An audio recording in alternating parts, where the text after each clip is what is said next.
We are live, 7:30 Friday evening. Good evening, everybody. Here we are again. Flip me, only seems like 5 minutes since we did last week.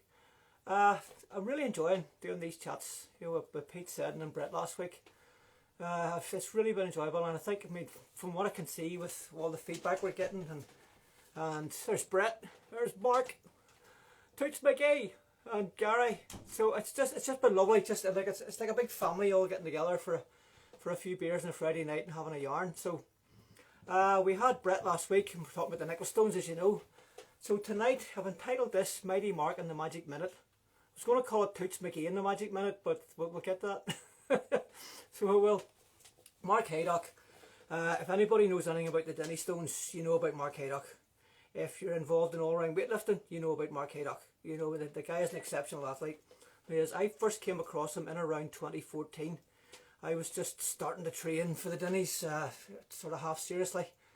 And one of the things that always appealed to me when I was a kid, even before I got involved in any kind of stone lifting, was when when I was young, my dad was he was into one-arm deadlifts and hack lifts and straddle deadlifts and all that sort of stuff, it's sort of what they called odd lifts back then.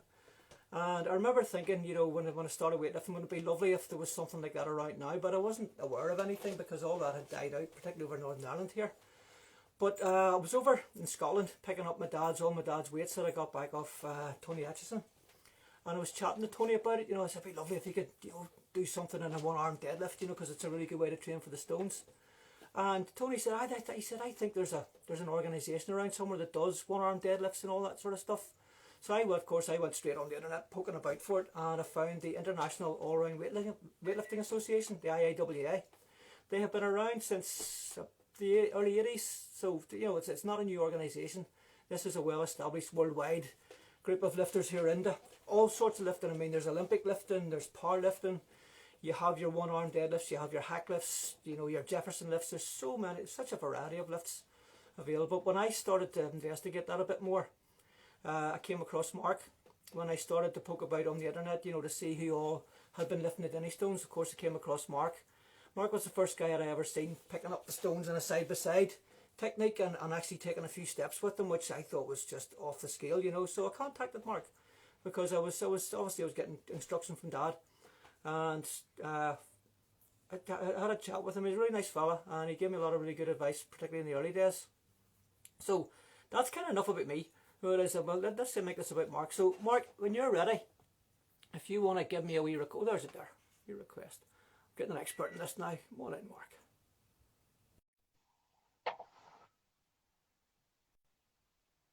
What conditioner do you use? Oh, I can hear you. Oh, look ugly. Extreme close-up! Extreme close-up! What about you? Oh, I love it. I wore mine last week. So tonight, if I didn't put that on, Brett would have killed me. I know. I wore one last week, so I had to change it because I've worn it in since. So it's time. The other one was walking out by itself. But how are you, mate? Yeah, pretty good. Pretty good. Glad to hear it. Glad to hear it. Training hard as usual, I see. Yeah, we're on an up curve at the minute. Training's going pretty good. Yeah. So you'll not be drinking beer, you'll be all like sensible and everything and taking protein shakes and stuff? Might have a pint of milk in a minute, something like that, yeah. Not all that nonsense here in this house. No. Mark, if you see what we've done with Pete and with Brett, so, I just thought, you and I can have a wee yarn, because we talk about it all the time anyway, and we're all sharing stories, so I thought we should spread the love a wee bit, and share it with all our pals, because I know there's a lot of guys who watch you and they watch Brett and stuff on Instagram, and they're always coming on and saying, look, how did you train for that? How did you do that? What about your grip? Yeah. What about your diet? All that sort of stuff. So what better chance to get it than we go live and have a yarn about it, But, yeah, so and there's no need to speak to everyone at once and just Well, that's it. Yeah, I'm going to make you do most of the talking tonight, and I'll just drink beer while you talk. Yeah. You probably heard what I said about, sort of when I first came across you. I think that the first video I ever seen of you was when you did, after the IAW thing, you lifted them side by side and took a few steps with them, which just blew me away, because I just didn't even think that was possible, and I know what my dad's done, and I know that what he did was off the scale, you know. But when I seen you doing that, I thought, wow, flipping heck, that's just next level stuff, you know. And since then, the magic minute, you know, the 46.3 seconds, all of that, that's Yeah. become a thing. You know, I think one of the things is, you know, obviously we all know that about lifting the Dinnie Stones, we all know about carrying them, but the hold now has become a real thing. It has really caught people's imagination. I mean, the amount of people who've come along and done it, James Crossley and I mean, Yeah. Timo, you know, so many guys, Timo. really impressive times with the thing, you know. So what was it about the hold, you know, because we're all happy with for like a couple of seconds and sat down again. Yeah. What caught your imagination about that? I genuinely think I like doing things the hard way. Don't you just? I always have, really. That's why with the lifting, I was lifted unequipped. Because that's like the real challenge then, isn't it? So the hold is one of these things that it is a physical thing, but you've still got a big mental element. I don't know if you've got to be mental or you've got to be mentally. I don't know. You like everybody that picks them up has got a few seconds. Yeah. But the truth is, most people have got a longer hold in than they think. Yeah. But it's if you can control like the pain and stay composed and balance and just stay with.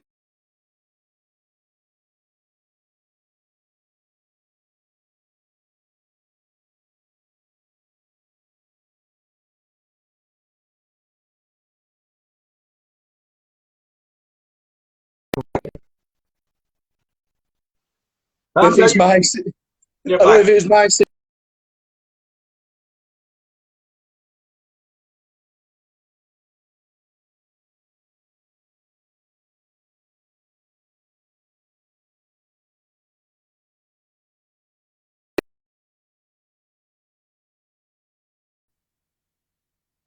You're back. Yeah, was that you buffering or me? It looked like yours. I'm going to blame you anyway. Well, your little thing was squirreling as well. Oh, was it? Right, okay. Well, if it's I'm blaming you. carry on. You. Yeah. So I know you were saying about pushing through the pain and stuff, yeah? Yeah, and I've always been drawn to that kind of challenge. You know, I don't know. I always seem to like the tough lifts. Yeah. When we had the Gold Cup in the Iowa, you know yourself with the Gold Cup.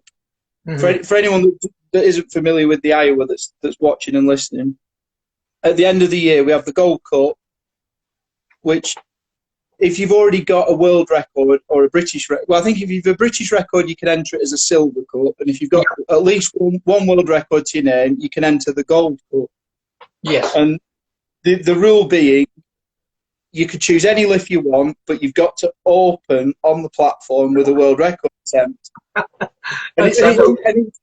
It's one of those competitions at the end of the year that it isn't really a competition per se, because everyone picks different lifts, but it's a great get together, and your competition is with yourself or the old record. And I always end up picking a back squat, a front squat, a 2-inch bar deadlift, a trap bar deadlift.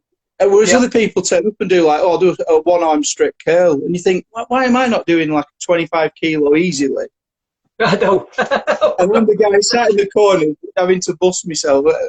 But that's just the way I'm like wired up, I think. I know. No, that is a fantastic competition. I'm actually looking. I'm actually hosting it this year in Ireland. So I can't wait. It should have been last year, shouldn't it? It should have been. Yeah, we got shut down, and I think by November we should be all right this year. You know, so I've everything in place, everything ready. I've got the beer chilling. You know, so we're looking forward to that. Yeah, no, I mean that's one thing I noticed about you, Mark, is because most guys, you know, whenever we train for the Dinnies, you know, we're happy to lift them. You know, if I get a couple of seconds out of them, maybe a couple of seconds more, it's like, yeah, it was a good strong lift. Me walk away thinking mission accomplished. What I loved about you is you always want to push it to the next stage.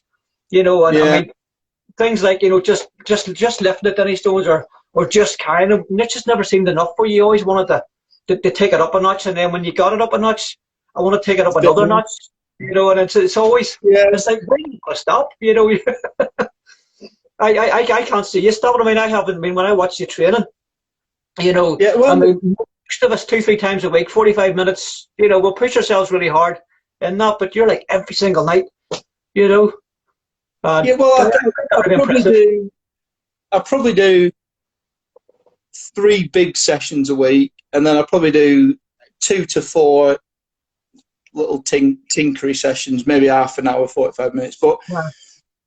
yeah, I just it's because I've done sports since I was a kid, and Mhm.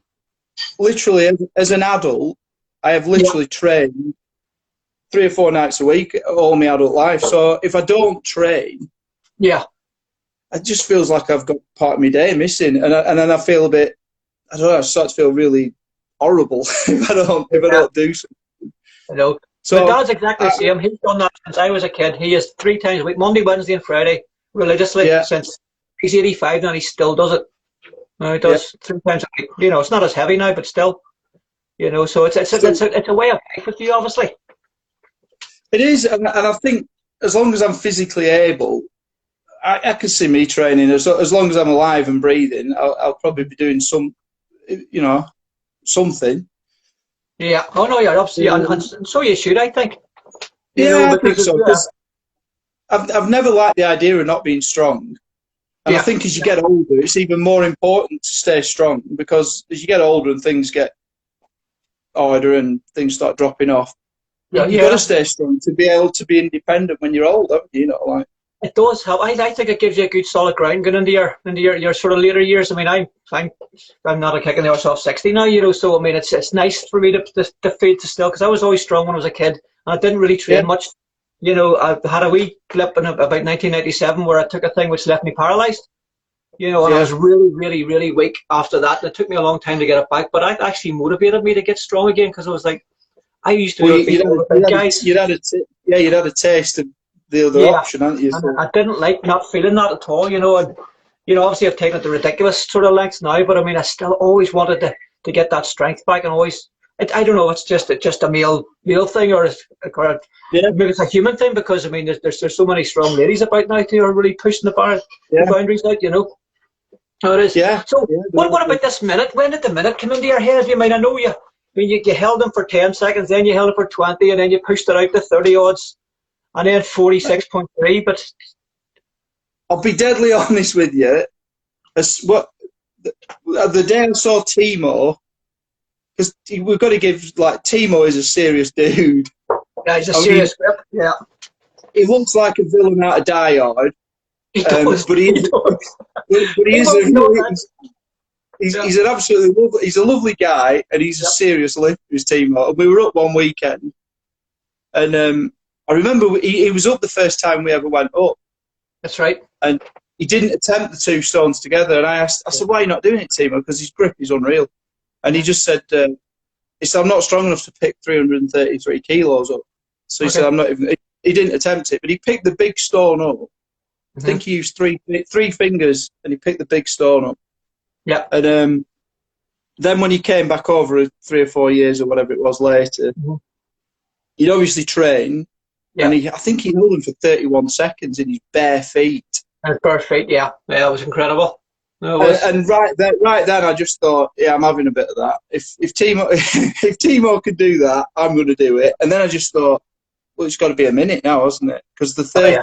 I think Mark Felix has done 34, Brian Yeah. Hunsack has done 33, Yeah. Timo's done 31, and James Crossley did 34 or something. Yeah. He pushed it out So to the record. Yeah. yeah, and then the first time I went back to have a go at a hole, I think it was 38, then a 42, then a 46.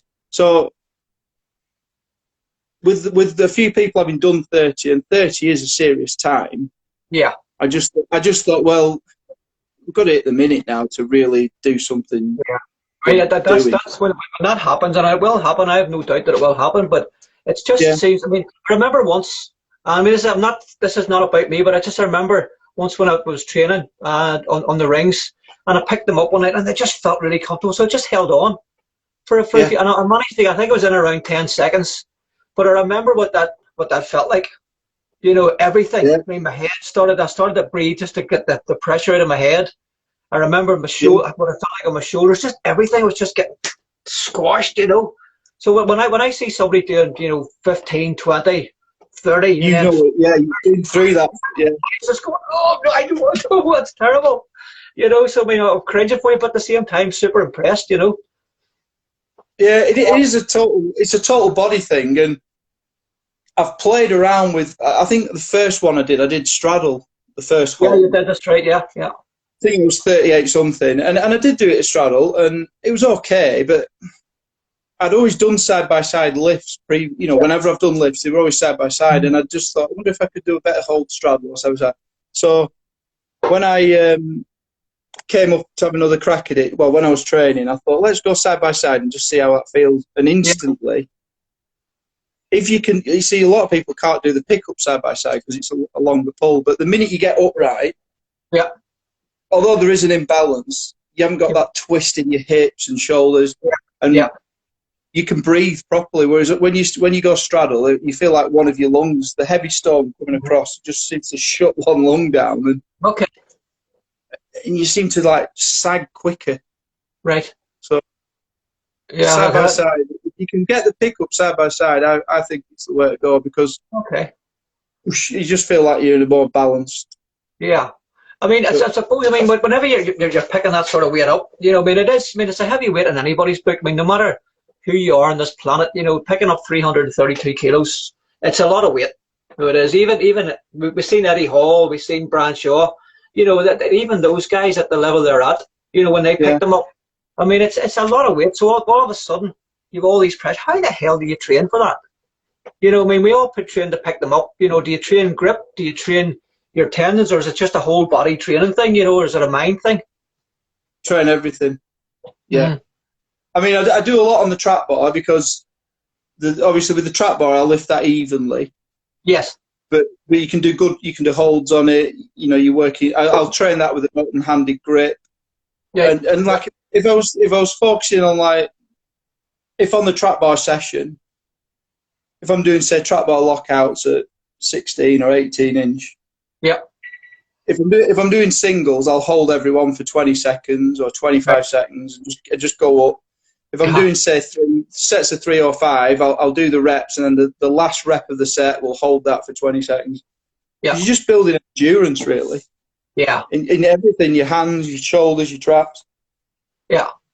Well, I think one of the things whenever you're holding that kind of weight, I mean, it's obviously there's some debate, but I mean, there's clearly two ways to pick these things up. You've got your open hand natural grip, or you've got your hook grip with your thumb, whatever way you choose to use that.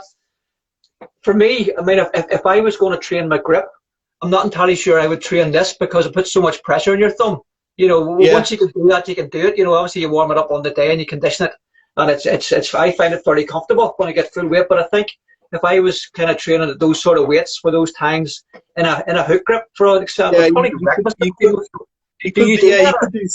you could do some damage. I mean,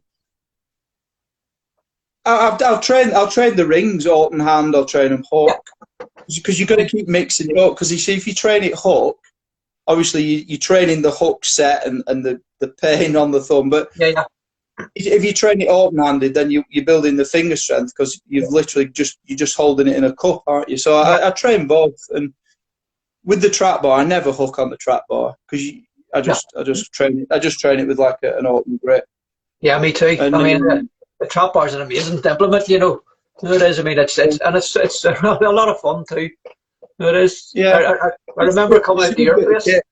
Yeah. It's a good bit of kit. Yeah. I mean, a lot of dumbbell shrugs, timed holds, hangs from the chin. 100 kilo on the belt, hangs from the chinning bar for a minute. Yeah. Every session. Yeah. Yeah. There's no easy way to do it, really. No, and then I'll do supersets. So. If I'm supersetting, I might set the Dinnies up, and do a set of squats, and then step over and hit the Dinnies, because it is a bit sick, I know. But if you can hit say a 200 squat for a triple with no belt, and then go and pick up 180, 140 side by side for 3 reps, you when the minute you get over the rings, you're already fatigued because you've just done a squat. So then when you go up to Potterk and the stones are there, you think, oh, I can do these any day of the week now because we've trained beyond. You know, if you train beyond the basic requirement to lift the stones, then even on a bad day you should be able to lift them. Yeah, well, I think yeah, yeah. I think quite a few people maybe underestimate it, and maybe they maybe think they're training hard enough, but sometimes you've got to go like Tina Turner. You've got to go beyond the Thunderdome You've sometimes. got to go, yeah. I know. I remember Dad saying to me, when I was training, he said, Steve, you need to train up beyond the weight of the Dinnie Yeah, Stones. I'm like, yeah, Dad, I'm definitely. not glad to get anywhere near the weight of the Dinnie Stones. I said, that's easy for you to say, because the first time he tried them, he'd heard about them, obviously, and he got those replicas made, and Yeah, he got his pins made and stuff. So the first time he tried the weight as he thought it was of the Stones, which he was told it was about 775 pounds, I think is what it was being published at the time. yeah. So he went out and tried it, lifted it, went, it's all right, and then he got his replicas made of 800 pounds. He went, that's all right, So I mean, for me, I was actually starting about 550 pounds. So Dad and everybody, I mean yourself included, when I was talking to you about trap bar lifts and stuff, he said, you need to push the trap bar out to about sort of 780, or Yeah. that sort of thing. And I went, that's easy for you to say. I said, I'd be lovely. Well, I think the truth is, and your dad's one of these guys. It is. Of course, it's true. Yeah. Some people will never ever lift the Stones, no matter how long they train, and then other people, they just have that. They can just do it, can't they? I mean, yeah, absolutely. Yeah, yeah. Like, There's some people if you take Brett, I mean, I've seen Brett walk up to them Stones in his tree climbing gear, mm-hmm. and literally just scratch his face and wait, they're up, and it's just he could just do it, and you know what I mean? He just do it. I think someday he's going to come down and do it in his pajamas.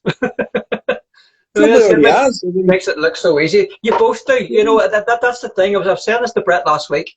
I mean, it's most of the guys you just see, and it's not a criticism. They come up and you can see the effort, and then you get them up, and it's brilliant. You've succeeded.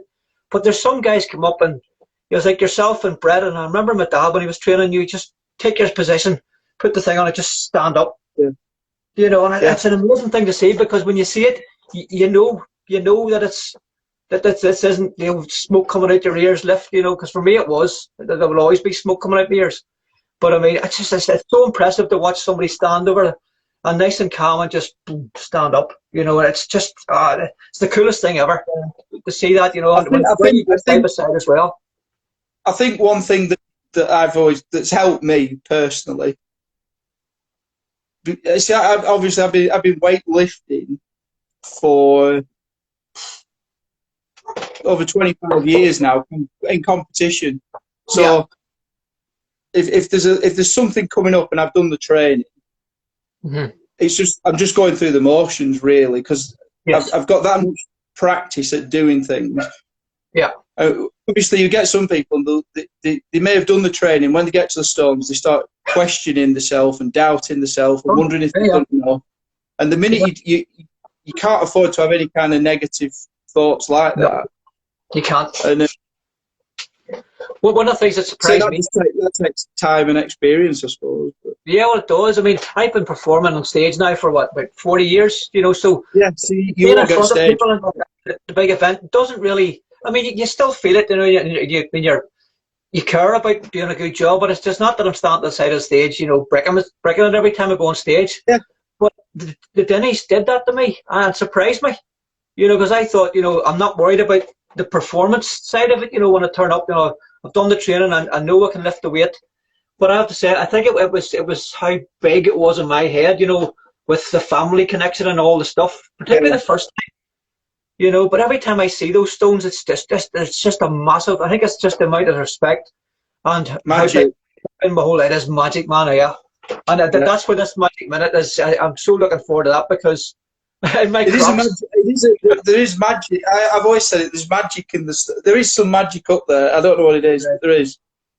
And I think it's the combination of Petark and the Dinnie Stones together, because the backdrop and everything. Yeah. Yeah, when you see them at the Highland Games, at the Aboyne Games, it's lovely that they're there and it's great. But it's not the same. When you transport them over to Petark, all of a sudden it's just because that's where all of the history is in that spot and who all stood there over the years. Yeah. When you think back, almost 50 years now, Jim Spillane, that was his time, and that's what he was. He would have been the one coming up and lifting. He was doing what Brett's doing now. and he would every Saturday, driving past, you know, and just, I'll just pop out and give him a wee pull, jump into his car and go on about his Saturday, you know. I think that's amazing. The thing is with Jim, I mean, Jim lifted him with a shirt and tie on. Mm-hmm. I mean, well, your dad lifted him in a shirt and pants, didn't he? You know, so just out of the it's office, like, it's like that is just different generation altogether. It's absolutely that's just amazing, really. And I just think it's like it's just a cool thing, isn't it? That a guy in his shirt and pants will just didn't even undo his top button, bang, they're up. No, not at all. Didn't even put his pen down in the office, you know. Yeah. Just leave the coffee there. I'll be back to finish it in a minute, and we're just off to do this. You know, it's brilliant. But so, what do you reckon on the training and how it's going and your timing and stuff? You know, because I mean, I know obviously we're locked down at the minute. Everything's put away. I mean, hopefully that'll open up soon. But you know, for people following your story, do you have a timeline in mind? You know, it's gathering next year. You know, as soon as it opens up, like, do you have a plan in your head with like an end date, or are you just kind of waiting to get to a certain point? Yeah, I've got obviously I keep trading diaries, and I've got numbers that tracking. Yeah. And last year was a bad year. I had quite a lot of back issues last year, and I must be getting a bit mature because I did back things off and I trained around it and back stuff off. And things are starting to come back now, and I'm starting to feel like pretty good. But that's good, yeah. Although things are coming back up, I know I'm not back to where I will be. Yeah. But it's coming. Yeah, I can see it. But in terms of the whole, that I think we're not on the minute yet. I know we're not on the minute like pace, but I think we'd be close to 50 at the minute, which is nice. Really? Based on some of the numbers that we're hitting. I mean, last week I did Dinnie weight for a triple, right? And I held the third rep for 31 seconds. Oh, you did? Oh, okay, wow. So I would think that could, and I put them down. It wasn't a max effort because then I was going up, so I wanted to keep the thumbs and everything fresh. Yeah, come on, yeah, nice, okay. That was a nice moment because I feel like it's coming back. But that's really good. Yeah, I didn't know you'd done that. Now that's new. That's fabulous. Actually, that's like wow, brilliant. I mean, coming up to when I did the whole 46. I did a 193, 152 for 5. Right. And I did a 203, 162 for 4 straight after it. Whoa, seriously, yeah. Side by side. So I've got to get. I do that as well. Yeah, just on a Monday night, you know. Yeah. So if I can get back into those kind of reps and numbers, then I think if you're training higher, like you said, you know, all of a sudden the weight of the Dinnies is not in your head. It's not anymore. You know, so you lose that fear. I'm back at the point where Dinnie weight is feeling light again, which is good. Good. Because, like I say, when I did the 46, one of the big secrets was the pickup has to just come up like nothing. Has to, yeah. If that's a drag and you get to lock out and your shoulders are stooped, you're half down, aren't you? So you've got to come up fast and strong, and then you've got the full, because you're going to collapse. As you see on the time, when you get to say 30, 35, you can just see the shoulders starting to collapse. Yeah, the angle. And your body's just failing and going. So you've got to get to that point. Yeah. As strong as you can before you start to collapse, and a good strong pickup I think helps that. So well, you're not expending a lot of energy getting them up as well, because if you're expending a lot of energy to get to that lockout position, then sure that's your reserves are, you know, from this down to this all of a sudden, you know, until you're starting in the back foot, really, aren't you? And it's everything. If it's a slow pickup, then they'll move in your finger, you know, they'll move in your hands, and that's where they come so fast and tight, and then it's just just hold it now. Yeah, that's it. Yeah, I mean, is there anything in particular? Because I know whenever you do it, I mean, anytime I've seen you do it, you're just looking straight ahead. Is there anything in your mind, or is it just block everything out? You know, are you focused on a point in the distance, or are you looking up, or are you thinking about the shot? I usually pick a spot. Yeah, because I do this in training. Because half the time I'm on my own when I'm training, but I try and pick a spot. Yeah. and like I was saying before about the lifting and competitions, you've got to stay calm, really. Yeah. If you get too excited and a bit too jittery, everything fires too fast. It's like if your adrenaline goes too high, you kind of gas out, and it's a case of just staying a bit calm, really. And then what about your breathing? Do you breathe from up here, or do you do full breaths, or do you try and hold it as long as you can? I mean, what about the breathing part of it? You struggle to take deep breaths, really. Yeah, to just shallow sort of this part, because you mind puts me right up in all of this. You're being crushed, so you can't really take a deep breath because you're being crushed. You can't lift your shoulders and. yeah. So, what about diet? I mean, this is a thing. I've always wanted to ask you about diet. Because for me, I don't take supplements. I don't take drugs. I mean, not that drugs is an issue, but I don't take any of that stuff. And I actually stopped taking protein shakes. I stopped taking all the multivitamins and all. I just thought I want to do this just by eating steak dinners and porridge and just normal. The way Dad did it, And to me, when I stopped all of the, because I did take them at the start, when I stopped them all, I didn't feel any different. No. It's a billion-dollar industry. Yeah, is this people just telling you this? Is this the Emperor's New Clothes? I literally, at the minute, I'm actually, without even intending it, I'm eating what a normal person would eat at the minute, I would say. And I'm just hovering at about 106, 108 kilos, which I'm quite happy with. I'm not too worried. I may over the next few months just increase it a bit and try and put 2 or 3 kilos on, just because you can. If your structure gets a bit heavy, you have a bit more support. But yeah, diet. It's literally big bowl of porridge every morning. Yep, nice. Okay. Dinner, banana in the afternoon. Maybe a protein drink if I've time. Yeah. I train off. Pre-workouts and all that. No, don't even know the brands or anything. No. Power coffee, which is 1 cup of coffee with a spoon of honey in it. Boom, and we're off. Happy days. That's what I did too. I always take like an extra spoon of coffee, about maybe half an hour before a train, just to get like a caffeine hit. Because I do feel it. I do feel the buzz of a big drink of black coffee before I go and train. Yeah. Just a coffee and away you go. Yeah. And one of the beauties of doing that, when we go up to the Dinnies, if it's been a long journey or you've not slept well, psychologically you've not got all these little things going. Oh, but you've missed this and you've missed that, and you forgot you've not had your creatine, and you forgot your pre-workout, so you're going to be rubbish there. I don't have any of that going through me. And if you go back to, I suppose this is a bit of an Iowa thing. If you go back to the old time lifters, like you say, they trained off 3 meals a day and a cup of coffee, and that was it. And some of those guys did some unbelievable feats of strength. They trained with beer. Arthur Saxon was on beer, weren't he? So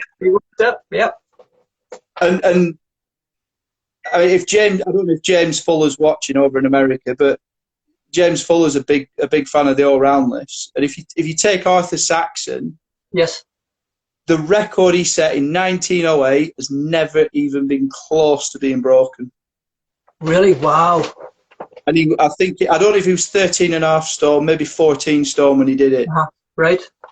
And it's the barbell dumbbell anyhow. He had a 6-foot bar, 150 kilos. Whoa. Grab it in the middle, onto his shoulder, bent press.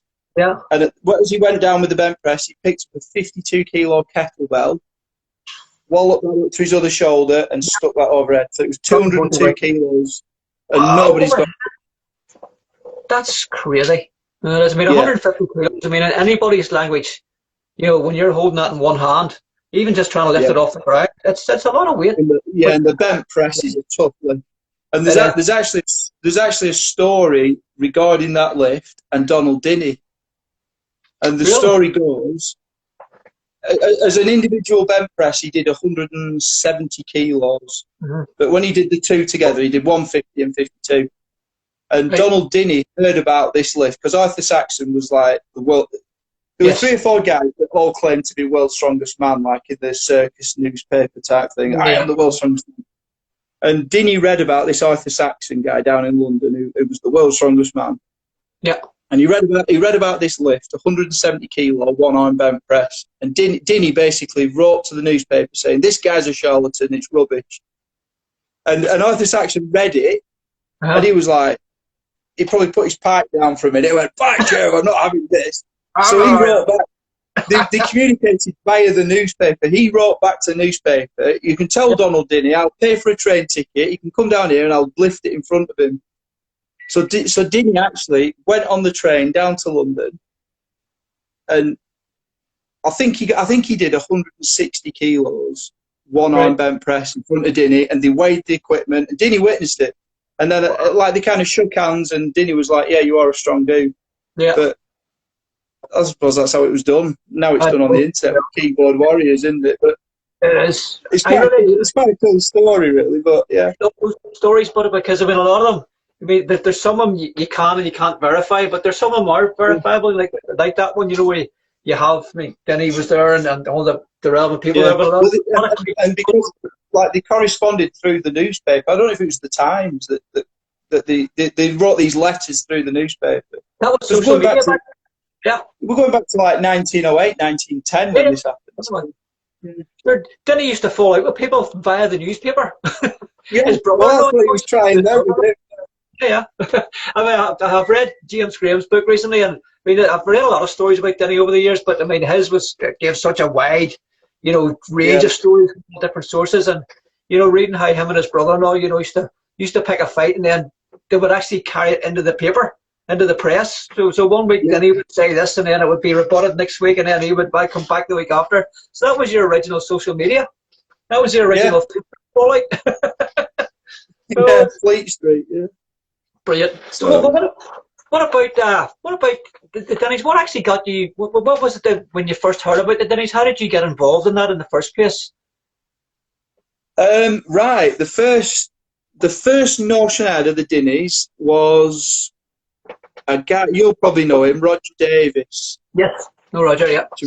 And Roger had lifted in the Iowa, and he also lifted in another all-round lifting federation called the BSAG, British Strength Association Group. I can't remember it anyway. And that was Tony Cook runs it, and it's basically the Iowa for nutcases, because you're not even allowed to wear a belt, wrist wraps, knee spot, nothing at all. And Tony always said it was the organically pure weightlifting association. Yeah. Okay. So, and he was like a bit of a renegade that kicked out the Iowa for being argumentative, but he's quite a cool guy. He's 80 odd now, and he's quite a character. But so I lifted in the Iowa, and Tony had been at a competition watching, and he emailed me and said, "Why don't you come and do some comps in the guild?" So I went, "Yeah, all right, I will do."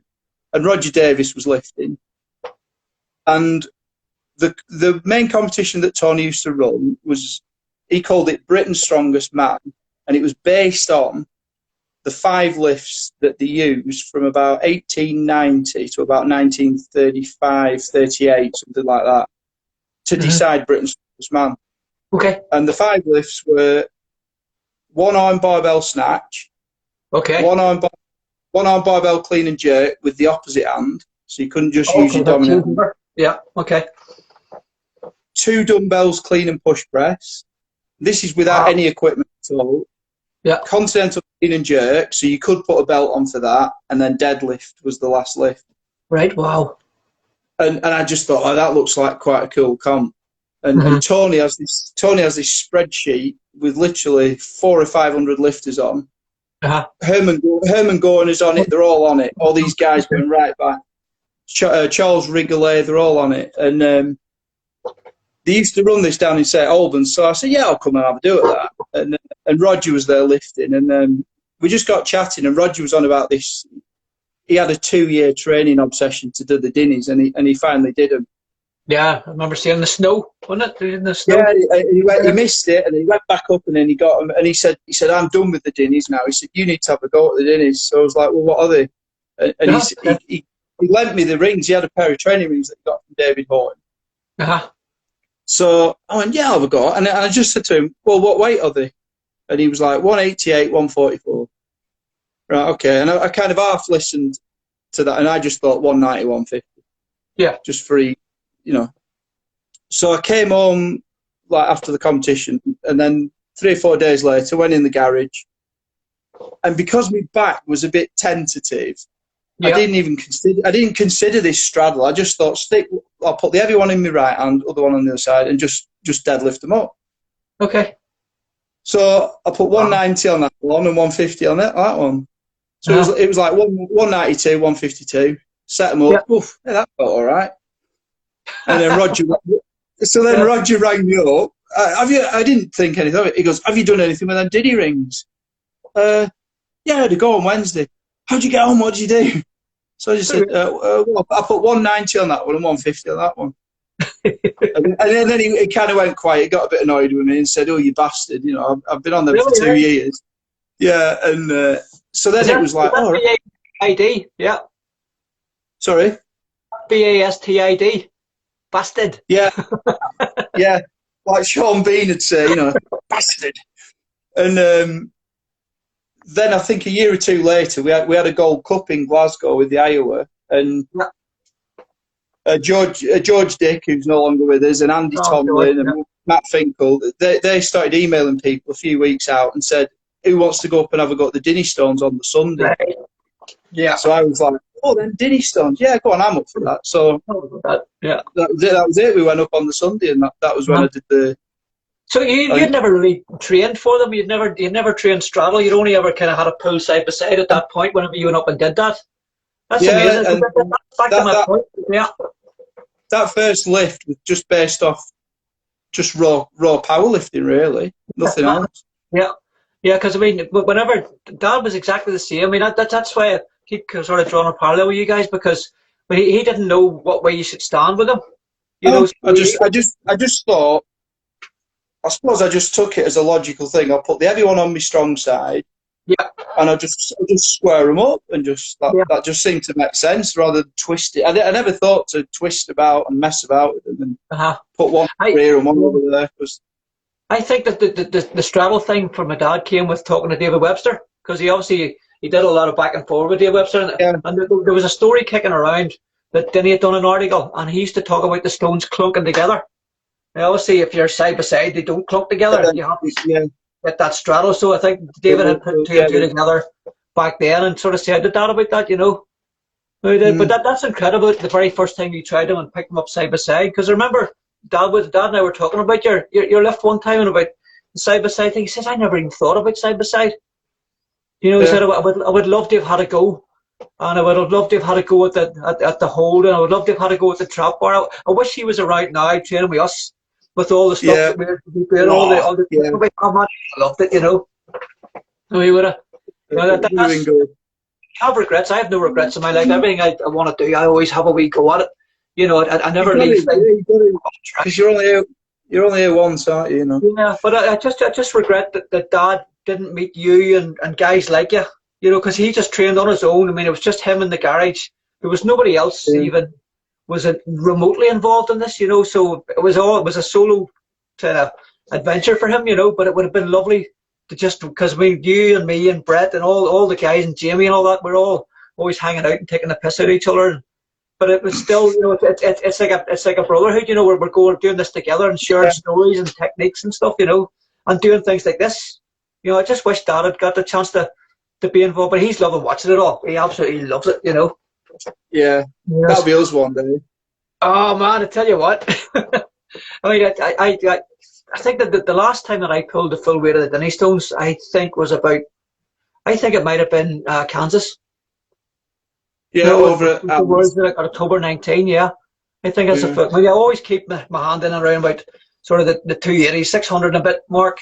You know, so if you have to kind of push it up, then you're not starting way back at 50 kilos. You know, you're not. You know, actually, I remember because I hadn't pulled for a while, and we went out to yours at the Europe's Strongest Man thing. Oh, yeah. I'm thinking I haven't pulled any weight at all in these things for a while. You know, and all of a sudden there's your 2 stones sitting winking at me. You know, And I thought, we've been no, stay away, don't even touch them, just walk away, rise above it. And then we had a few whiskies. all bets are off then. Yeah. Could resist it. And then we were doing trap bar stuff and all that. But I have to say that the trap bar, once it came into my life, and I just, there's something about the trap bar. Mm. Do you ever do much with the Kennedy style lift? Which is the Jefferson from the yeah, we obviously that's been done in the Iowa. No. Yeah. I think the Iowa don't do it as a lockout; they just do it off the floor, don't they? There's the floor, Jefferson. Yeah, they don't do the Kennedy. Yeah. Yeah, the Kennedy's like the lockout version at 18. 18, that's right. Yeah. I think I did one. Was it last year when you were doing that? You did a bit of an online challenge, didn't you, with it? I did. Yeah. Because in the USAWA, the heaviest recorded. I'm sure it's not the heaviest ever lifted, but the heaviest recorded was Chad, and I think Al as well. Both lifted 755. So I can beat that. I can beat that. I think you beat it. But I mean, I have no doubt if Al or Chad put their mind to it, or any of the other guys, I'm sure they would blow it out of the water. But it was just nice because that was the record at the time. That's a good goal, and that's one with Dad. He did 440 in that. Who's that? Your dad did? He did 440, yeah, which was always a thing that really impressed me, and that's why I kind of went towards. I was kind of drawn towards that. And what I heard it was an actual. And for a straddle deadlift, for a straddle Dinnie lift, it's perfect. Oh, really. It is. Yeah, it gets you in that position, And you've got that twist for the setup, Yeah. Whereas I always felt that with the trap bar, it's perfect for side by side. Oh, it is. Almost definitely, yeah. You've got that neutral grip and everything, It kind of caught my imagination a lot, because whenever Brett was talking about it, and everybody was kind of, the side by side just all of a sudden exploded, like almost overnight. Everybody was training for side by side and talking about side by side. And I remember speaking to a few guys, like, I'm training for the Dinnies, I want to do side by side. I said, look, do yourself a favour. When you're training, try both. See which one works for you best. Use the one that you can do best. Get the lift. Get in the book. And then play about it. But don't fuck about in something that's pushing you beyond where you need to be. And there was a few guys involved in that. That's where I would instantly go, well, I'll have to go beyond then, because the minute somebody says to me, well, that might be a bit tough to do it that way, I'll be like, no, I'll do it that way. I suppose the only thing I can draw is like you starting at the minute. You've done your 30, 46, build it up, because you've got the record now. So it's time to push it on out, and that's because when something is extreme, you can actually sicken yourself, if you train for something that's harder than it needs to be. If you know what I mean? But I know you don't think like that. I'm talking about normal, mortal human beings, But I suppose life, everything's a challenge, really, isn't it? Because obviously some people go through the whole life and they never really test anything, do they? They never test themselves for anything. They just live a really safe, like, boring. I'm not being disrespectful when I say that, but some people live so within everything. I mean, well, obviously you've injuries to deal with, and it's so easy to get quite a bad injury, and people go, "Oh, I think that'll be it now." And some people might go, "Yeah, I've had a pretty good run, and I'm just going to leave it at that." Whereas I'm a bit more like, "Well, get this fixed, and I'll be back to see if I've still got it." Yeah, I love that. Yeah, I love that myself. I mean, I obviously my whole life's been music. The weights is just a recent thing, but I've always had the same attitude. And you put yourself in these positions of going outside your comfort zone, and then you're in the middle and you go, why am I doing this? I might get this wrong, but then when you look back on it, you go, you know what? I'm really glad I did that. The thing was, you've just hit the nail on the head. Like, I've had people have actually said this, and I could give it a bit of thought, but I soon put it out, dismiss it. But people will even say, like, you've got the 46, and you didn't earn any money for it, and it's painful. So why are you going back to do more? And why do you want to do even more? You're not going to make it. And I'm just like, well, it's not about the money, is it? It's not about the money. Yeah, I said that. Sorry. If I could do the minute, if I can get the minute done, you can't really put a figure on that in terms of value of money, because when I could be like, if I'm dead and buried, yeah, a minute will always be a reasonably good time. Yeah, I know things will evolve in 100 years or whatever, but someone always said, well, who was the first guy that did a minute? yeah. So It's like the 500 kilos. It's like the 4-minute mile, isn't it? This, yeah, you know, yeah, I think it like is. Roger It's Bennett still, definitely. yeah. He didn't make millions out of that 4-minute mile, but everybody always goes back to that as the first. That he brought Yeah, the thing that people didn't think could be done. yeah, And I suppose, I see, when I was a kid, obviously, I watched like Evil Knievel. I used to love Evil Knievel, and didn't we all? I don't know if it had a bad effect, but like when you think of the crashes that guy had, I don't know, he was getting paid, like we don't, but he was.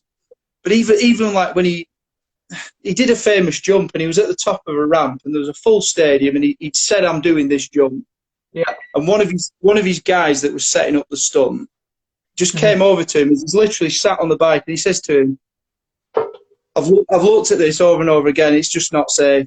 We need Yeah. to pull this." And Evil Knievel literally looked at him and he said, "These people have paid the tickets, and I'm jumping." Yeah. And he just went, and he Yeah. actually knew he was going to have a horrific crash, and he made the jump and crashed and smashed everything up. Yeah. Yeah. But you think that was quite a strong character of a dude, really, Oh, yeah. weren't it? I remember it was 2004. We were just chatting about stuff because we had been going well with the band and stuff. And I remember chatting to the guys and saying, you know, it just came up randomly. I was like, why don't we do the Albert Hall? You know, and it's Yeah. like, right, you know. But then it's like, well, why not? You know, but when the Yeah. money thing, you talk about the money thing, right? The Albert Hall was obviously an expensive show to put on. You know, the Odyssey in Belfast, it was 150 grand just for one night. But when you think about it, you know, even if things go really bad and you pay back, you spend the next 4, 5, 10 years paying it back, you know, or if you make money, He still played the Albert Hall. okay, at some point, any money you make, you're going to spend it at some point, but you'll never lose the memory of what it Yeah. is you've done, you know. So, I mean, doing things for money, you know, particularly things that are a challenge, you know, it's for me, it's never going to be a motivator. No, it's not. And if I lose a few quid, I'll pay it back, but I'll always have the memories, you know. Well, I mean, if I look at the lifting now for what, 25 years, Yeah. I wouldn't even like to tot up how much I've spent on plane tickets, petrol, hotels, Yeah. for no prize money at all. No. But like you say, you've been there, done it. Oh, yeah, yeah. Even if you don't go for records, if it's a personal thing to say, I want to go and do that or lift there, or that's it. You're only here once, aren't you? You know. Well, that's it. I mean, we've done, what was it, 1, 2, 3 gatherings now, 4 gatherings we've done. I mean, they have cost me an absolute arm and a leg. You know, all the back and forth to Scotland and all the stuff that we do, because but you know what? The memories that we have with that, you know, and it will at some point. It'll get its own life, and the finance won't be an issue. And I'm happy to stick around until that time comes, you know. And we've got guys, like Andy Kearney, come on with the t-shirts one year. With, you know, I did, yeah. you know, all the guys are, you know, that's lovely because I can see it all growing now, and I want to get to the point where even if I walk away, it can't stop. You know, it's got momentum. right? You know, that's the biggest reward for me, is seeing something like that, you know, and leaving the Dinnie Stones better than I found them. In some ways, you know, yeah, flip on half, you know, because the Dinnies, I mean, let's face it, I think the Dinnies were always around. People knew about them, but they weren't, you know, they were actually starting to fade a wee bit. I think they were fading a little bit, weren't they, in terms of? So, yeah. Because actually, we first went up in 2012. Yeah. And then I think a couple of years after that, they got put away, didn't they? Because there was renovation at the Potart. Yeah. So they got put in storage. And for a year or so, they were getting a bit forgotten about, weren't they? They were, and you couldn't get at them as well. I remember contacting the Boyne Games, because I went in 2015 to have my first go at them. And the guys, I mean, I'm not having a go at the guys by any means. That, I mean, they were tasked with looking after these stones, you know, so they said, can't get at them, you know. But it came up in conversation. He said, well, who are you, kind of thing, you know. And I said, well, my father was Jack Shanks, you know. He was one of the first guys to, you know, that did pull the stones after. And, oh, you're Jack's son, okay, yeah, no problem, which was lovely for me. But I just thought, that's not right, you know. Do you have to be somebody to do it, because I mean, Yeah, because like you say, if a strong kid that nobody had heard of, he wouldn't have yeah. got the shot.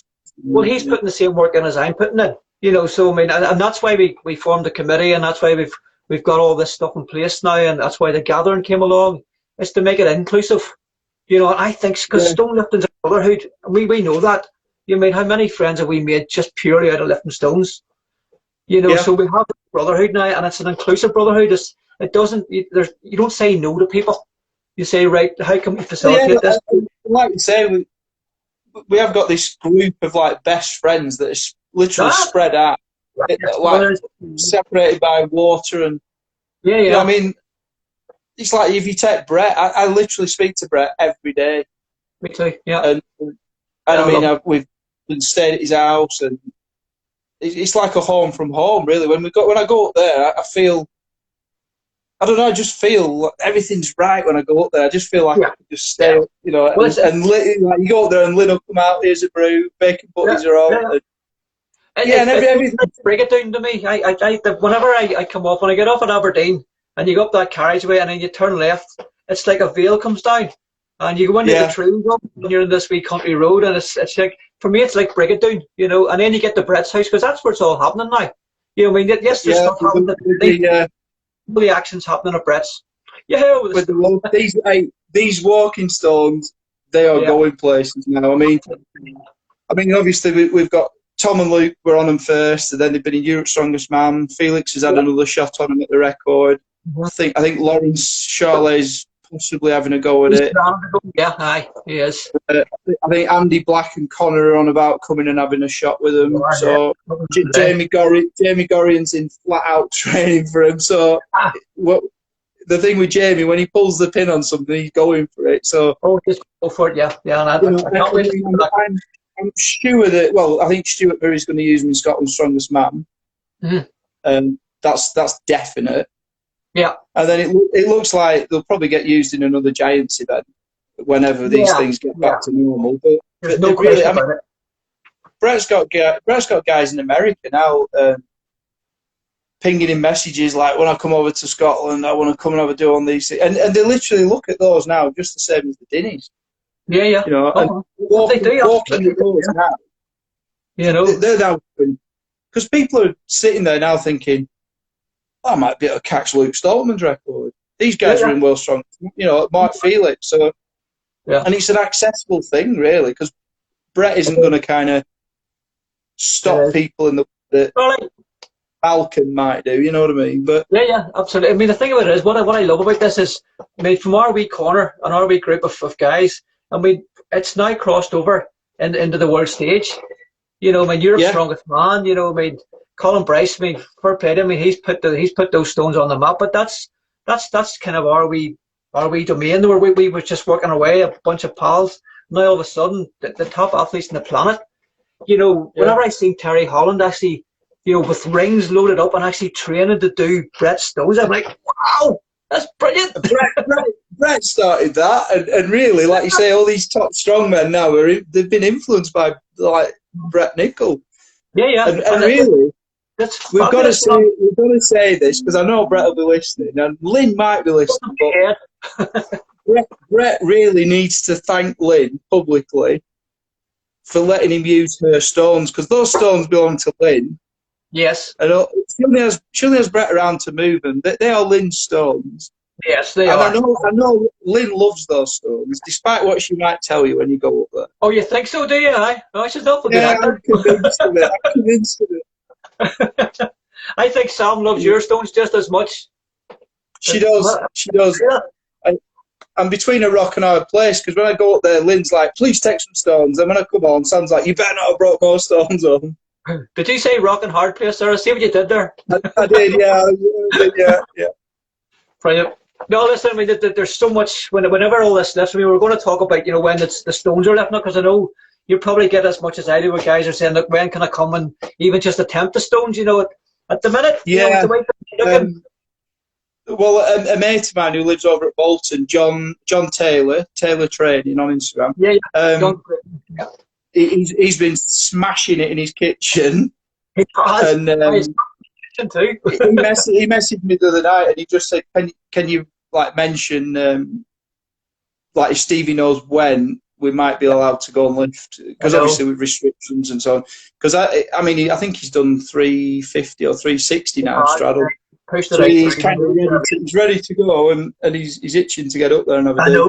When you reach a certain level, it's hard to maintain at that level for an extended period of time. You know, so you need to kind of pick and get your timing right to get out there. I mean, I've spoken to John many times about lockdown and what's going on. So I said I promised him the minute I hear anything, I won't just tell John in a private message. I'll publicise it as everywhere I possibly can. I think at the minute, from Bologna State's point of view, I mean, it's obviously they have to react to what's going on with the Boyne games, because obviously we take our lead from them.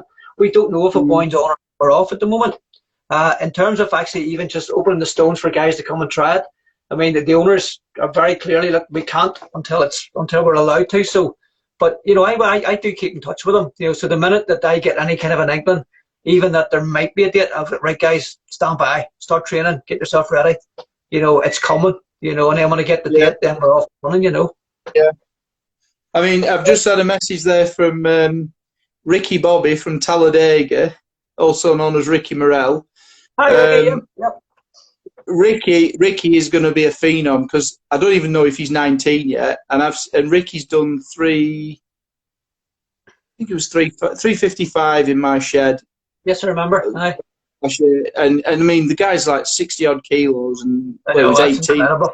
Yeah. And he's pushing. Yeah, Ricky's going to be something special. Yeah. He's going to push me into third place then for the latest, eh? Matt Jones is in the room with some Talladega quotes. I've been watching all the names flying up here. I'm down to say hello to everybody. I don't want to interrupt you, So hello, everybody, and thanks for joining us. Hello, Matthew. Hope you're being a good boy, Matthew. Right. No, so I mean, obviously, yes. Whenever we hear about the gathering, whenever we hear about the Stones opening up, because that's obviously it's two separate sort of avenues into getting at the Stones. I will. Hello there, Imogen.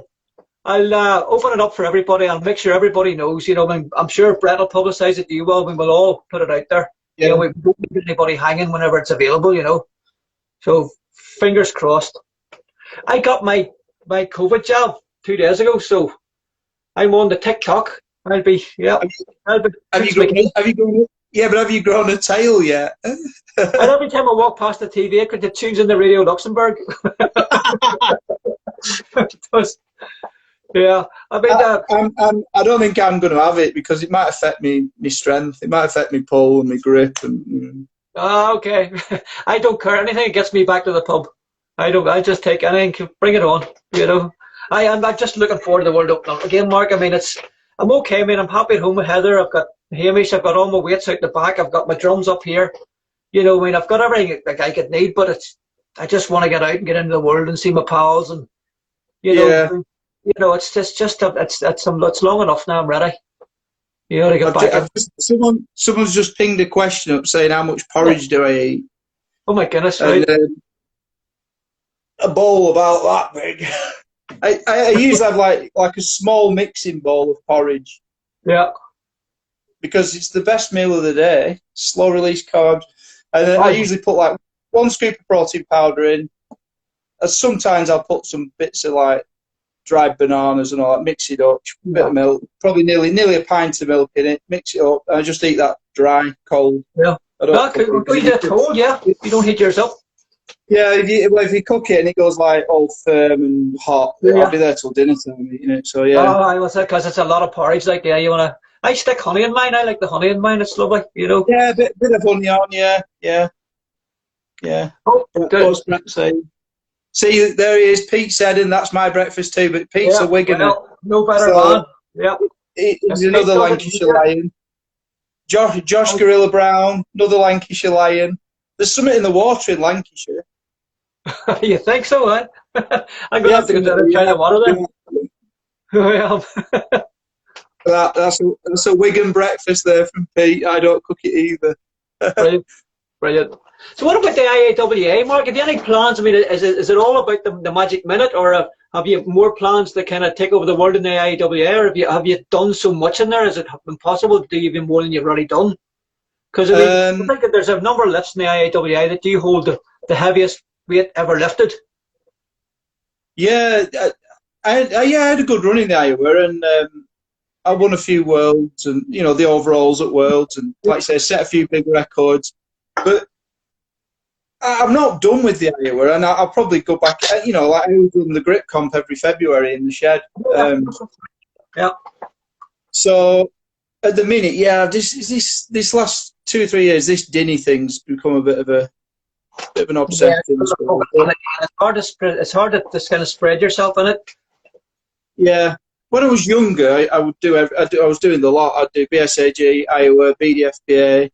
Yeah. Couple of strongman cards. It's just like as belt will travel. I'm not bothered. Yeah. But, well, I suppose you're always ready to go, and when you're at that level of strength and that age, just go and do it.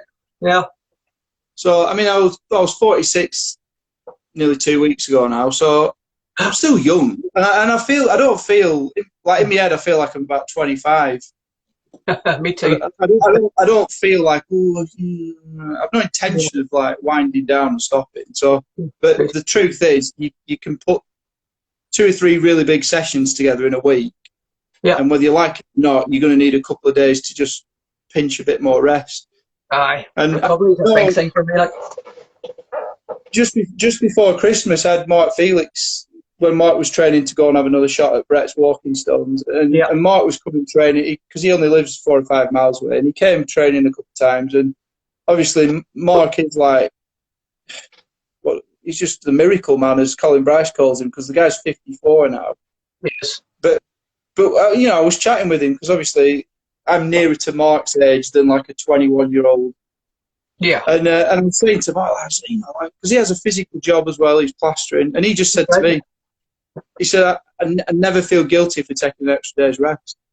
No. That's his secret. He said, you know, I am 56, and he said, if I wake up and I'm down to train and I feel absolutely exhausted, I'll just leave it and go tomorrow. Yeah, I'm the same. And since like the back end of last year, having a bit of an epiphany really with him, I just thought, yeah, do you know what? Don't be a slave to a calendar. No. Just take what's another 12 or 18 hours. Yeah, exactly. And rest, and then come in and hit the numbers, and then and move on. Yeah, I mean, I said it all my life. You know, listen to your body. You know, because your body will tell you if you're ready to train or not. You know, if you're sore, you feel you haven't fully recovered, you still got the DOMs from a session. You know, it's if anybody that could recall Vasil Alexiev, who I think he was the Olympic champion in 1980 at super heavyweight. He was brought up through one of the Russian academy youth training systems. Yeah. But as he became like an older lifter in his late 20s, he coached him. He didn't need coach per se, so he trained alone a lot. And he was interviewed about his training routine, and somebody said, how do you cycle and periodise your training? Because they were expecting these high flute dancers. And he just said, I go out to train every day. And if it feels good, train. And if the warm-ups feel crap, I'll just go in. Just go home, yeah. And they went, yeah, but how do you... And he said, that's it. He said, if I feel good, I'll go for it. And if I feel bad, I'll go in. Yeah, I think that's a So then they said to him, what's the longest you've ever gone without training? And he said something like 18 days, where I went out, started to warm up, went back in. So 18 days, he didn't even get going in a session. And then the next question was, well, how many days have you trained in a row? 29 days where it just felt good every day and he just trained. Wow, that's amazing. I mean, and that guy set over 80 IWF records, so he was no slouch. I mean, that was my dad first told me about Alexov. You know, he used to call him Alexov of Russia. We used to watch him, and he was so flexible for he's a massive guy, like. Huge dude, yeah. He was a huge dude, and when you watched him doing his snatch, he was just right down in, ass to the grass, you know. That was really impressive to watch. I mean, those guys are, again, they're just, like I say, they'll do 4 front squat and 2 back squat sessions a week as assistance work at the end of sessions, you know what I mean? So they're just their kind of workload is just insane. Oh, it is. It absolutely is. Yeah. I mean, I know they've most of them got a bit of chemical assistance, but even so, that kind of workload through you just your nervous system, you still have your to put the work joints and in. everything. Yeah. You still got to You have do to the put the work. work You in. still got to hit the iron, haven't you, every day? You have to hit the iron. Yeah. You just don't stick a needle in you, and then all of a sudden you go and pull a world record. You know. Yeah, they've still got to put the work in, haven't they? So Yeah. So tell me this: when are you coming over to lift my dad's stones? this year, Yes. if everybody lets us and gets over I this know. situation, yeah, Yeah. because I want a side by side. I want a side by side. I haven't Nobody's even even seen. I haven't considered even it seen. before. Yeah, I haven't even seen them dimensionally to see if it's physically possible. But It is. It is. I think it is because I know when I've done Brett has a big pair. Well, the 209, 202. Yeah. Yeah. And I remember when Brett said I've got a 209. I've got a 209. Like he'd rung me up, and I was going up in a week or two, and I said, "All right, okay." And he goes, "Do you reckon you can lift it?" Yeah, I think so. But I'd already, in my sick mind, I already thought, well, I'll do 209, 202. Why not? Yeah. And when I got there, Brett was like, "Oh, you're absolutely mad. You'll not do it." So, Of and course they you are do. big lumps. I think the Aye. pickup's about an inch higher, but Yeah. But it's an easy lift because they're the same weight. You know, you don't have all that imbalance. yeah, It must be an easy lift. yeah. I didn't even try There was that. no You know, there people was would have. no tilt. It was easy, really. It was like a warm up. You know, So I remember seeing that. Very impressive. That was amazing. No, it was. I think it'd be nice because nobody's done your dad side by side, have they? No. I think that the thing about, see, remember, my dads are made out of concrete. They were actually manufactured in a wooden Yeah. frame. You know. Mm. So you know, that's concrete and stone mix. So they're very, very rough. When he made them, he actually coated them in concrete. So they were very smooth on the outside, you know, back in 1972. But they've been sitting outside now for a number of years, so the weather has kind of taken that concrete, you know, nice smooth. So they're really rough, you know. So if you are going to lift them, you need to protect your leg because they will literally lift the skin off you. Yeah, So, great. Yeah, particularly the big one, you know, it's gonna it's just gonna do you damage. So you need to make sure, even if we go with the drain pipe or something to your leg, you know, yeah. Well, you see, Brett's invention again, the magic drain pipes. yeah.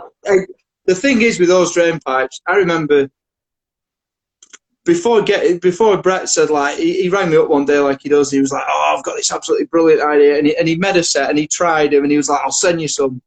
Yeah. And you're like, they're just brilliant because I remember before that, your calves and your shins used to be Oh, absolutely battered oh, and all yeah, yeah, bleeding and bruised. If you're doing a lot yeah, of training, yeah. and now you can just because the plates always seem to catch your legs, whereas the actual stones, because of the shape of the stone, they don't seem to drag up your leg the same Well, and catch. as well, you know, and like you say, the big one's got a nice flat edge. The way it sits with the handle, it's nice and flat against the right side. And the little But then stone, with the stones, because they swing and that machined edge of a weight plate just cuts, and it's like oh trying yeah. to pull a tree out of the ground, isn't it? But I tried side by side at the start, you know, when I was starting to kind of sort of find my way with training with the rings and the square edge and the plates. I just hated it. You know, I tried putting like the thinner plates at the bottom and the larger plates at yeah, the top and vice versa. I just couldn't find a comfortable way, so I just went with straddle right hand, you know, at the front. But I experiment with everything. I tried every possible combination to see, you know, if it was an easy way to do this, yeah. but there wasn't. Well, I think it's like Ken up in Yorkshire. My mate Yeah. Ken O'Day. I think Ken has done every variation known to man. I think he has on a daily basis. He's gone Yeah. heavy right, heavy left, heavy side by side, heavy left side by side. Because he's literally Ken's basically he's a bit like a scientist with it. He's very He's methodical. playing around, but maybe is it like then it could is he overthinking it? Because if he Yeah. analyses like his foot placement to such a fine detail, if he goes up there and he gets his feet and they feel like they're an inch out, it's Yeah. a negative. Whereas just pick them Yeah. up, Ken, and don't overthink it.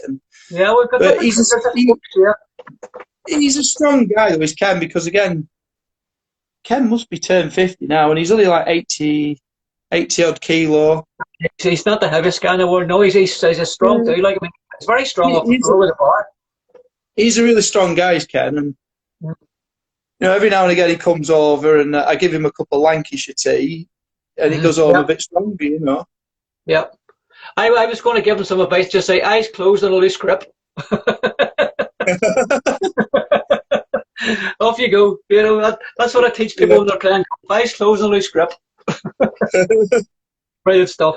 Do you know what? One of the things I'm really looking forward to, one of the highlights of this year when things do open up, is you and Brett coming over and having a rip at the Stones. I can't wait to get you over here, and then we've got the cavern up here, so we'll bring beer up and we'll make noise with the drums.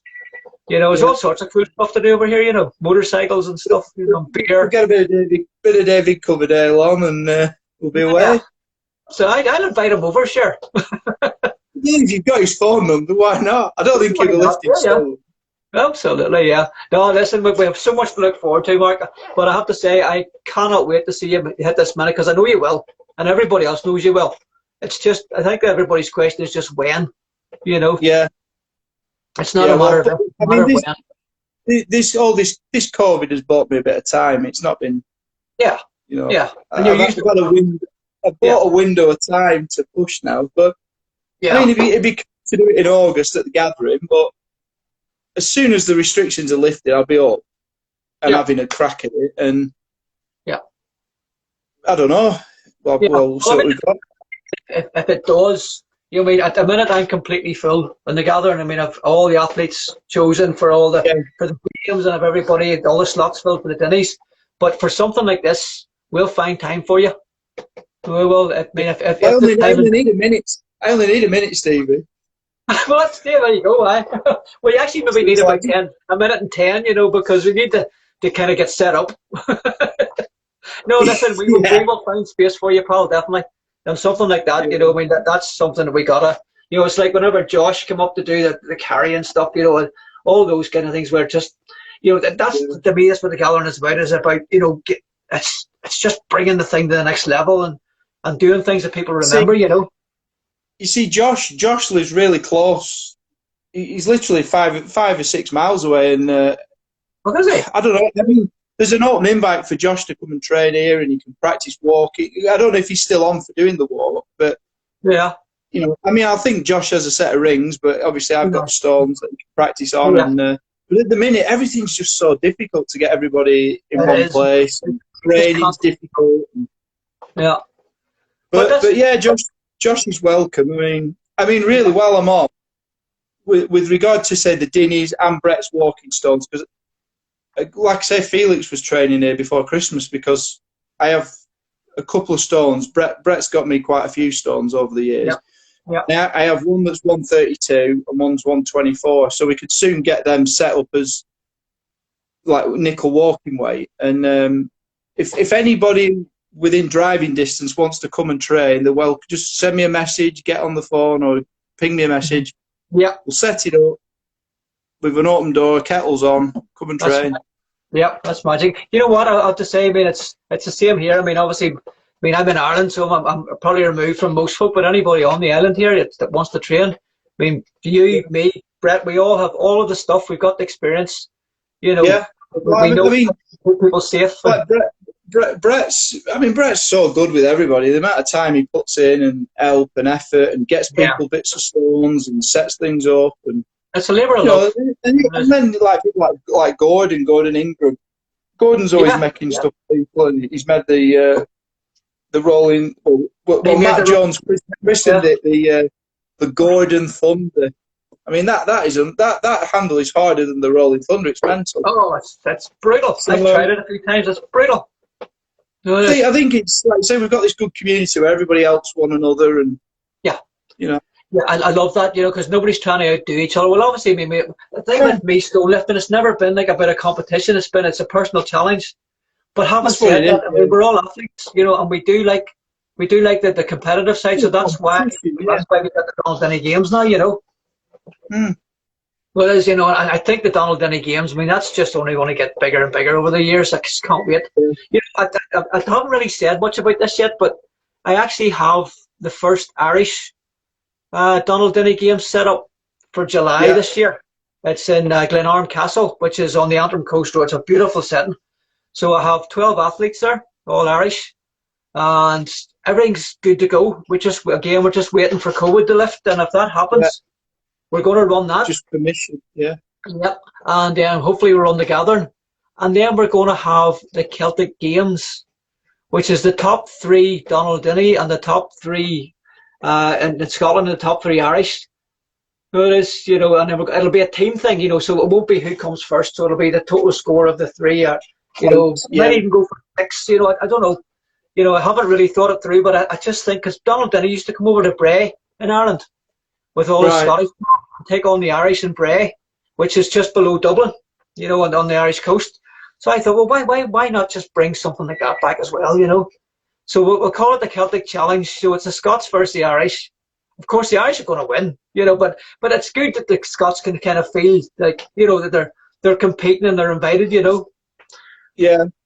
Yeah, and then whenever we that could be something though that you could put as you could do a 4 nations and get, if you got England and Wales. That's then it'd be like a 12-man final then, 3 from each. Dream on, Brad. Because you've got Matt Jones would be he'd throw his hat in the ring for that.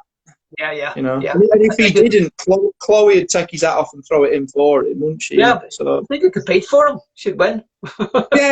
Even let Chloe lift the mat, Yeah. Matt's in there. What about us English? I've just shouted out for you, Matt. But no, we've just been singing your praises here. No, I think the 4 nations thing is definitely because obviously we can't just do everything in year 4, so we have to kind of build. Yeah.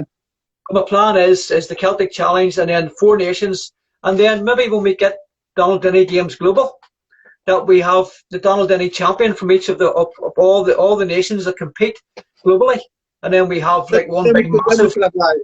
We could have a Donald Dinnie universe. Yes. Why think small? Let's just let's go for it. Yeah. Mark, it's been an absolute pleasure, pal.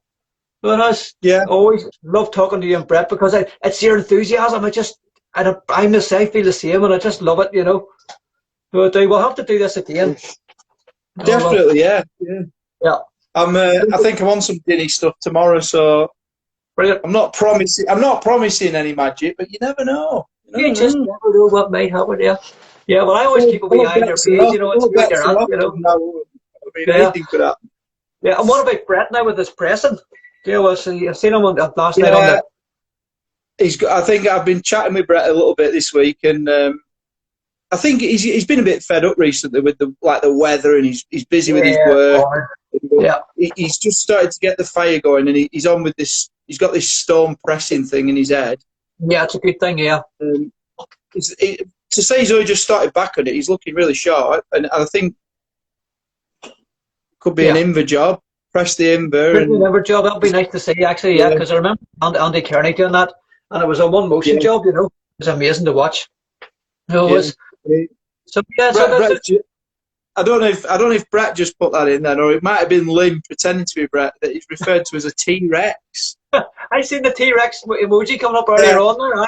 I think he's gone all predator there, hasn't he? Sexual tyrannosaur. You know what? We're not done yet. I think we've got plenty of life left in us yet. So plenty to come. Watch this space, eh? So good, yeah. And that's the beauty of all these stones, because they range in weight and size. Yes. There's so much to go at for all abilities, really. And that's why Brett brought the walking stones in, because it's not everybody's going to be able to pick the Dinnie stones up, but you can pick. You can train and pick Brett stones up, even just straddle them side by side, try to walk. So it's making them accessible. And without getting another pun in, they are a stepping stone to the Dinnies. Yeah, they are. Well done. Yep, I just heard the drums going. Yep. Yeah. So, brilliant. Yeah. So brilliant. But listen, thank you very much, mate. I'm looking forward to seeing your progress. Yeah, I'll keep looking forward to seeing you guys over here in Ireland. And I've got to get this in before we go, Steve. I want to say thank you to the millions watching at home. Yes, thank you to the millions watching at home. Brilliant. Just a wee quick one before I go. An interesting story for you. Toots McGee, right? Well, Toots McGee is the nickname for any blue Chrysler Jeep. Is it? Seriously? Yes, I said, because I said to Heather tonight, it's Mighty Mark in the Magic Minute. I said, but I was going to call it Toots McGee in the Magic Minute. Yeah, And Heather said McGee, and I told her about the stirrups and stuff, so she went and looked it up. So a Toots McGee is a Chrysler Jeep, blue, has to be blue. I'm going to trade them a bar in for a Chrysler then. I had one. I had one of those big Chrysler. What was it? There was the Grand. Oh, I can't remember what you call it now. It was a big V8 engine. It was automatic petrol. 2 lampposts. Silverado, Chrysler Silverado. No. No, it was. Oh God, what did you call it? It was a big blue thing. It was a Chrysler. What do you call it? It was the Grand Chrysler Grand. I've got the Grand Voyager now, but that's the people carrier. It was the Grand. Oh, I can't remember, but it was a big giant Jeep thing. It was amazing. Automatic. 4.8 litre V8 engine in it. 2 lampposts to a gallon. It was horrendous. Yeah, but trailer behind you, Bowser on it. Yeah. McGee, so it was. Toots McGee. Here, anything listen. One day we can tell everybody about how the name Toots McGee came out. Yeah, no, that's our secret for now. So it is. Yeah. Toots McGee. Yeah, absolutely brilliant. The Sam and the family and the girls, and we'll see you soon, Paul. Take it easy. Yeah. Thanks, Stevie. Thanks for anybody that watched. Brilliant. See you later. Bye. I don't know how to turn this off. Well, maybe that does it. No. Well, we just have to stay on all night. Oh, okay. I'm just going to finish my beer. Oh, here, I've got it now. Now, I'm going to try and record this and then send it to you so we have this. Right. No, you go first. No, you go first. No, you go first.